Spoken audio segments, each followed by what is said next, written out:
Hello students, आइए 10th class के गणित में हम पढ़ते हैं दो चरों वाले रैखिक समीकरण। इसमें हम देखेंगे यहाँ पे a1x b1y c1 is equal to 0, a2x plus b2y plus c2 is equal to 0। यहाँ पे दो समीकरण दिए हुए हैं। इन दोनों समीकरण में हम देखेंगे कि a1 b1 c1 a2 b2 c2 ये क्या हैं? यह अचर पद हैं और x एंड y ये क्या है? चर है। और यहाँ पे a1 b1 c1 a2 b2 c2 ये सभी क्या हैं? अचर पद है। अचर का अर्थ होता है कि कोई ना कोई मान होगा, कोई अंक होगा। अब समीकरण दिए हों और उनसे उनके प्रकृति को ज्ञात करना हो तो इन शर्तों पे रखते हैं। a1/a2 can not equal to b1/b2 अगर ऐसा हो जाता है तो वह समीकरण संगत कहलाएगा और प्रतिच्छेद करेगा और उसका एक हल मिलेगा। जैसे कि हम जानते हैं कि जो भी समीकरण होता है, दो चर वाला जो रैखिक समीकरण होता है वह रेखा को व्यक्त करता है। ये एक रेखा को व्यक्त कर रहा है और ये भी एक रेखा को व्यक्त कर रहा है, तो कहीं ना कहीं काटेगा। इसी को हम परिच्छेद कहते हैं। तो यहाँ पे केवल एक हल मिलेगा जो एक्स वाई का मान बताएगा। इस कंडीशन में क्या होगा कि अगर a1/a2 b1/b2 और c1/c2 तीनों इक्वल हैं तो भी संगत कहलाएगा और ये संपाती होगा और इसके अनेक हल होंगे, यानी एक्स वाई के कई मान हो सकते हैं। तीसरे शर्त में a1/a2 is equal to b1/b2 can not equal to c1/c2। अगर ऐसा होता है तो ये असंगत होगा और समांतर होगा और कोई हल नहीं निकलेगा। जब दो रेखाएं एक दूसरे के समांतर हो जाएं, जैसे ये है, तो ये कभी एक दूसरे को नहीं कटेगा तो वहाँ पे हमारा हल नहीं प्राप्त होगा। अब हम जांच के लिए यहाँ पे एक उदाहरण लेते हैं। 2x plus 5y is equal to 2 और 5x minus 2y is equal to 9। यहाँ पे हम देखते हैं a1 है, ये a1 है 2, b1 है 5, c1 है 2, a2 है 5, b2 है -2 और c2 है 9। यहाँ पे हमने नोट भी कर लिया है। अब हम इन पे रख के देखते हैं कि क्या होता है। a1/a2 b1/b2 जब हमने रखा तो 2/5 एंड 5/-2, तो हमने देखा कि ये बराबर नहीं हो रहा है, यानी कि पहले शर्त को ये फॉलो कर रहा है। यह दोनों समीकरण कैसा होगा? संगत होगा, प्रतिच्छेदी होगा और एक हल जरूर मिलेगा। तो आप इस शर्त को नोट कर सकते हैं, स्क्रीनशॉट ले सकते हैं।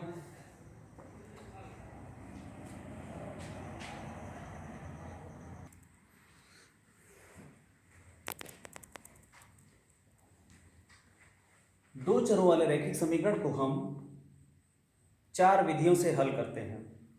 यहाँ पे देखते हैं, पहले है विलोपन विधि, दूसरा है प्रतिस्थापन विधि, तीसरा है वज्रगुणन विधि और चौथा है ग्राफ विधि।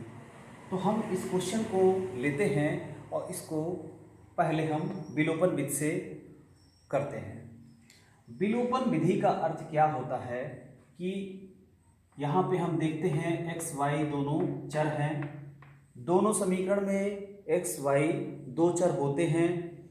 इसका उद्देश्य ये होता है कि एक चर को विलुप्त करो, दूसरे चर का जो वैल्यू होगा वो मिलेगा, फिर समीकरण में हम रखते हैं तो दोनों चरों का मान आता है। तो देखते हैं कैसे करते हैं। हम यहाँ पे सबसे पहले विलोपन विधि में देखते हैं कि चाहे x या फिर y, दोनों में से किसी एक का गुणांक बराबर होना चाहिए। तो हम देख रहे हैं यहाँ y का गुणांक 3 है और y का गुणांक 3 है। यहाँ पे प्लस माइनस हो उससे कोई मतलब नहीं है, हमें जो गुणांक देखना है, गुणांक बराबर होना चाहिए। अगर गुणांक बराबर होता है तो फिर हम क्या करते हैं, अगर y का गुणांक बराबर है और इसके चिन्ह असमान हैं तो हम इनको जोड़ लेते हैं। तो हम यहाँ पे लिखते हैं फर्स्ट प्लस सेकेंड से। जब हम ऐड करेंगे तो हम देखेंगे ये कट गया और x and 2x and 1x ये कितना हो गया 3x हो गया, और ये दोनों ऐड किए तो कितना हो गया 18 हो गया। यहाँ x की वैल्यू हो गई 18/3 और ये हो गया 6। अब यहाँ पे एक चर की वैल्यू आ गई है, x की वैल्यू आ गई। ये x की वैल्यू हम चाहे इक्वेशन फर्स्ट में रख दें या इक्वेशन सेकेंड में रख दें। तो हम यहाँ लिखते हैं x का मान समीकरण 1 में रखने पर रखते हैं x plus 3y is equal to 6। यहाँ x की वैल्यू 6 है, 6 plus 3y is equal to 6, 3y is equal to 0, y is equal to 0। तो इस प्रकार से यहाँ पे देखने को मिला कि x की वैल्यू 6 और y की वैल्यू 0 है। हम चेक करके देखते हैं दोनों value x plus 3y is equal to 6 होना चाहिए। इसकी वैल्यू क्या है 6 है और इसकी वैल्यू क्या है 0 है। तो हम देखेंगे इस पक्ष में भी 6, इस पक्ष में भी 6, इस प्रकार से ये बराबर हो गया।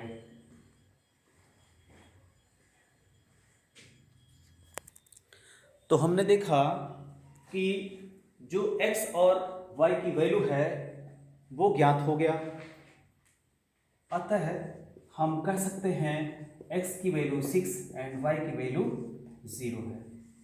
इस प्रकार से दोनों हल मिल गया। हम यहाँ पे क्या किए हैं, जांच किए हैं।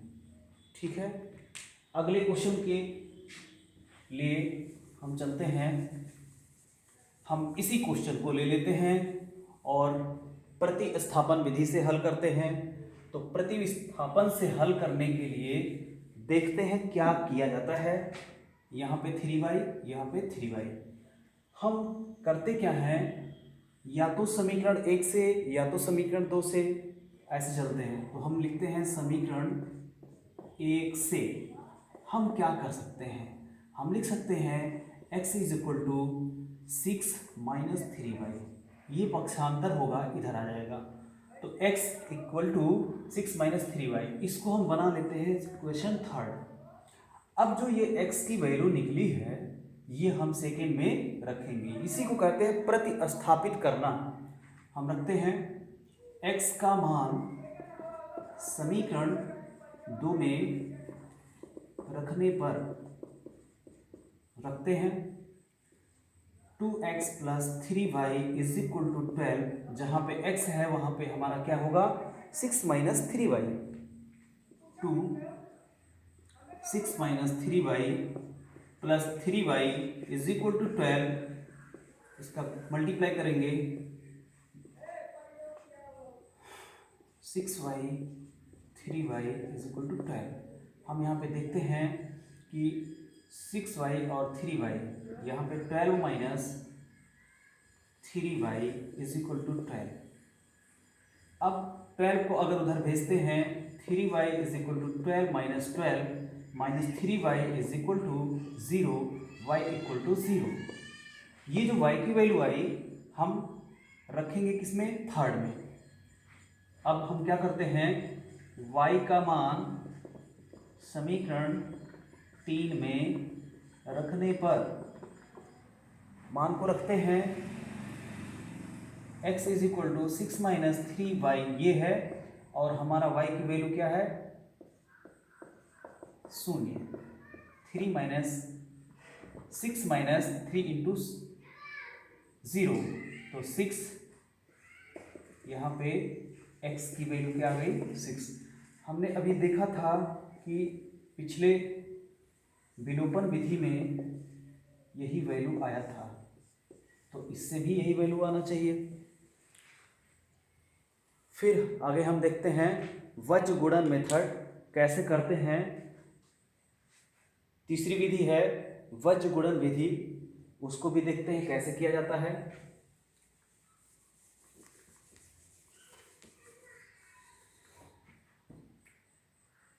ये दोनों समीकरण अगर है तो इसके लिए वज्र गुणन के लिए हम क्या करते हैं, ऐसे x upon y upon and -1 upon कब करते हैं, जब ये c वाला पार्ट अर्थात a1x b1y c1 equal to 0 अगर ऐसा नहीं है, ये c वाला हिस्सा इस साइड है, जैसे ये बराबर के दाहिने साइड है, तो हम ऐसा करते हैं x को ढकते हैं। देखो कैसे ढकते हैं, इसको ढकते हैं तो गुणांकों का गुणा ऐसे होता है 3 ×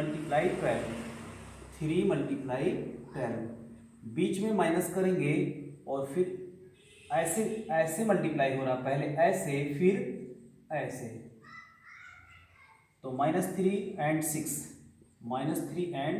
6, फिर इस बीच वाले को ढकेंगे तो ऐसे मल्टीप्लाई होगा, पहले ऐसे होगा, पहले ऐसे होगा फिर ऐसे होगा, तो समझना होगा 2 and 6 बीच में माइनस 1 and 12। फिर जब हम इस पे आते हैं तो ये वाला हिस्सा ढकते हैं, फिर इस तरह से, फिर ऐसे ऐसे मल्टीप्लाई होकर ऐसे होगा, यानी कि 1 मल्टीप्लाई -3 -2 मल्टीप्लाई 3। ये चीज़ बिल्कुल केयरफुली ढंग से होना चाहिए, गलत नहीं होना चाहिए। अब यहाँ पे हम हल करते हैं। 12 × 36 और 6 × 18, और ये माइनस है तो क्या हो जाएगा प्लस,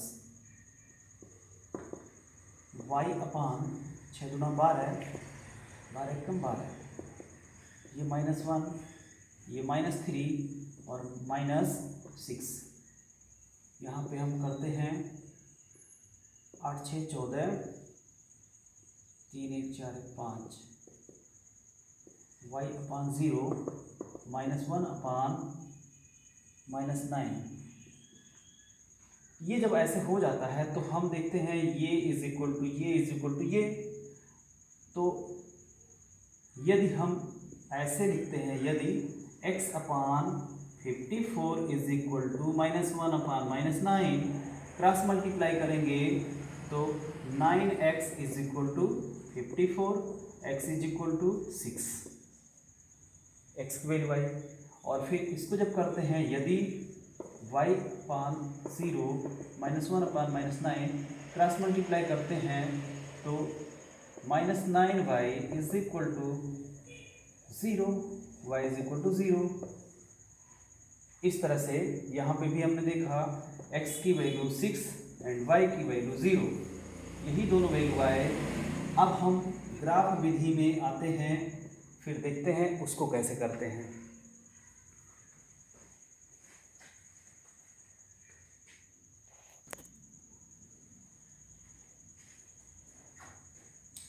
ग्राफ मेथड के लिए हम देखते हैं, यहाँ पे दो समीकरण वही हैं, तो जब हम समीकरण 1 से करते हैं तो चाहे x को अकेला करें चाहे y को, x इज इक्वल टू क्या है 6 - 3y। अब इस तरह का टेबल हम बना लेते हैं और कम से कम 3 वैल्यू हम इसमें पुट करते हैं। यहाँ पे देखो, जो भी मान y का हम रखेंगे अपने मन से, 0 रखें, 1 रखें, 2 रखें, 3 रखें, 4 रखें, -1 -2 -3, ऐसे अपने आप रखना होता है सोच के। हम अगर y की जगह हम 0 रख दें तो 6 - 3 × 0, y की जगह हमने क्या रखा 0, तो x की वैल्यू क्या हो गई 6 हो गई। अगर हमने y की जगह 1 रख दिया तो 6 - 3 यानी 3 हो गया। अगर y की जगह हमने 2 रख दिया तो 6 - 6 यानी कि 0 हो गया। ठीक इसी प्रकार से दूसरे समीकरण से जब हम करते हैं तो देखो 2x = 12 + 3y, 12 + 3y। अब यहाँ पे हम देखेंगे कि x को अकेला करें तो 12 + 3y/2 ये आया। अब इसमें हम यहाँ पे भी हम रख देते हैं y की जगह 0 रखते हैं, तो जब 0 रखेंगे तो ये 0 हो जाएगा। 12 + 0 यानी 12/2 आ गया 6। फिर इसी तरह से और यहाँ पे हम 2 रख देते हैं, y की जगह 2 रखते हैं, तो क्या होगा 2 3 जा 6 और 12 + 6 कितना हो जाएगा, 12 में 6 ऐड करेंगे हो जाएगा 18। 18/2 यानी कि 9 हो गया, 9 हो गया। अगर इसमें हम -2 करते हैं, -2 रख देते हैं, y की जगह -2 रखते हैं, तो 12 - 6 यानी कि 6 हो जाएगा। 6/2 यानी कि 3 हो जाएगा। तो हमने देखा कि x और y की ये वैल्यू आ गई। अब यह दोनों वैल्यू हम ये x एक्सिस है और ये y एक्सिस है, इस पे हम रखते हैं इन मानों को। तो हम 6 और 0, तो 6 हम देखते हैं 1 2 3 4 5 6 और 0 यहीं रह गया। तो ये जो पॉइंट हुआ ये हमारा 6 और 0 हुआ। सेकेंड है 3 और -1, 1 2 3 x पे और y पे 1 1, तो ये पॉइंट आया। फिर है 0 और 2, 0 ये हो गया, 2 ये हो गया, ये हो गया 0 2 और ये था 3 और 1। हम इसको एक सीट में लेते हैं, एक सीट में लेते हैं तो हम देखेंगे कि एक रेखा मिल जाएगा। ये लाइन मिली, ये सीधी रेखा मिली, ये बिंदु था, ये बिंदु था और ये बिंदु था, और ये ऐसे आगे बढ़ेगी। ये 6 0 पॉइंट है, 6 0, ये ऐसे निकली सीधी लाइन। फिर हम बनाते हैं इस समीकरण से, तो 6 0 यही बिंदु होगा। 9 और 2, 1 2 3 4 5 6 7, 1 2 3 4 5 6 7 8 और 9, 9 ये हो गया और 2 1 2 कहीं ये आया, ये हो गया 9 और 2। फिर है 3 और -2, 1 2 3 ये हो गया और -2 ये हो गया, तो ये आया यहाँ पे।